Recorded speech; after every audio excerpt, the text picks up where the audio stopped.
Hey, I'm in a different room with a different background and I'm holding my microphone. Don't worry, these are not permanent changes, I'm just trying it out. But anyway, as you've already read by the title and seen in the thumbnail, I am covering two movies in this video. These are two movies that I feel quite strongly about in a positive way, and I just felt like it would be a shame to not cover them on the channel in any way. So let's get to it. First up is Companion, which I gotta say is gonna be a tough movie to beat in 2025. I think this is gonna be my favorite movie of the year. I know it's still early, the year is still young, there's lots of opportunity and potential for films to replace it, but I don't know, man. Companion spoke to me. Companion is very much made for me. I fucking loved it. I think it works great as both a condemnation of the commodification of women in society, but also as a celebration for their independence, as well as commenting on abusive relationships, but also how there's toxicity in obsession and overcompensated love when you leave no room for anyone or anything else, and how self-destructive that can be. The main character here learns to be whole as herself, and she becomes sort of more than human in her own unique way. And while it's at it, this movie also tackles the subject and idea of AI in some really interesting ways, and gets you 1000% on board with the hero's actions when the expected good versus evil concept is entirely flipped on its head, and instead we're presented with kind of an anti-slasher movie that's just very cleverly written. There's something about this film that got me very heavily invested. The shame when it comes to this movie though is that I think a lot of people will probably shrug this off as being kind of just a goofy, campy movie that's fun while you watch it, but isn't good for much more than that. But I'd wholly disagree with that sentiment, and I think that Companion has a lot more going on for itself. Yes, it is those things that I just mentioned in being goofy and campy, but it also has a fantastic script that actually really has something to say. It's also just very up my alley. It is a fun horror comedy that's heavy on the snappy satire and delivers on its genre-bending tone of getting you to care, or getting you shocked when it needs to, or getting you angry or empathetic,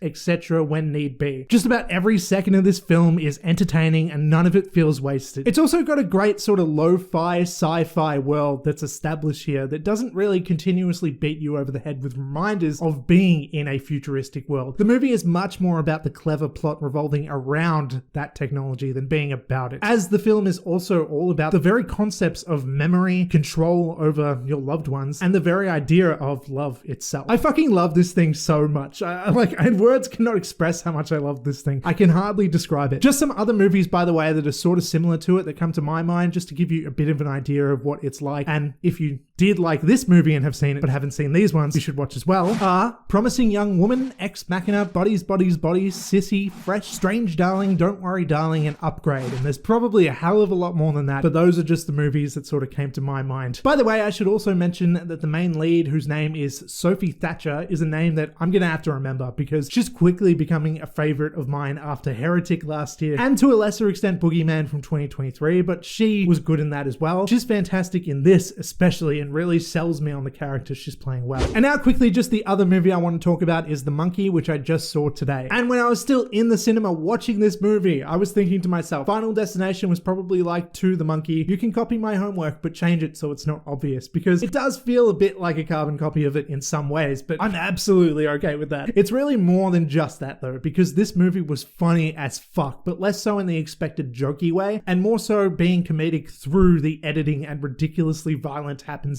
much like Final Destination is too, but I feel like this one does it in more of a way that takes itself a bit less seriously. While Final Destination is silly and is all about the gore and stuff, there's a lot of build up. There's a lot of like trying to be creepy and set the tone, set the mood for it. The Monkey barely bothers with that stuff, which might bother people, but it didn't so for me. Which makes me kind of think that I'd describe it as sort of the art house version of Final Destination. But when I say that, I don't mean that it's like pretentious though. The Monkey is deceivingly clever. It's the smart kid pretending to be dumb. It's the kind of movie that the wrong people take a glance at and get the kind of accidentally bad impression of. But it's kind of a step ahead of that reputation, and consistently proves itself to be so consistently quirky that once you know the director's previous film, begins to make so much sense. This is like the total inverse of Longlegs, which I personally have to say I was kind of glad about because I didn't love that film. But if you actually look at it, it sort of does make a whole lot of sense because they're sort of two sides of the same coin in terms of being films that both do whatever whatever the fuck they want. In terms of expectation, not really giving a shit about holding your hand as the audience member. And I really appreciate that sort of vibe. Even if Longlegs didn't work for me, I sort of really love that idea of just being a film that doesn't want to slow down, if that makes any sense. The Monkey is another movie also with half-explained supernatural elements to it too, that's left up to interpretation. But the difference is that the ambiguity isn't really all that lingered on in The Monkey, or even taken very seriously at all. The Monkey isn't concerned for a second whether or not it makes sense, and to be honest, fuck it, because neither am I. And so that's all. Those are the two films. Just wanted to quickly talk about them, fill them in on the channel and whatever. And yeah, so let me know what you thought if you've seen these movies and stuff. And I guess that's all I gotta say. Do the things, and I'm outie. Goodbye.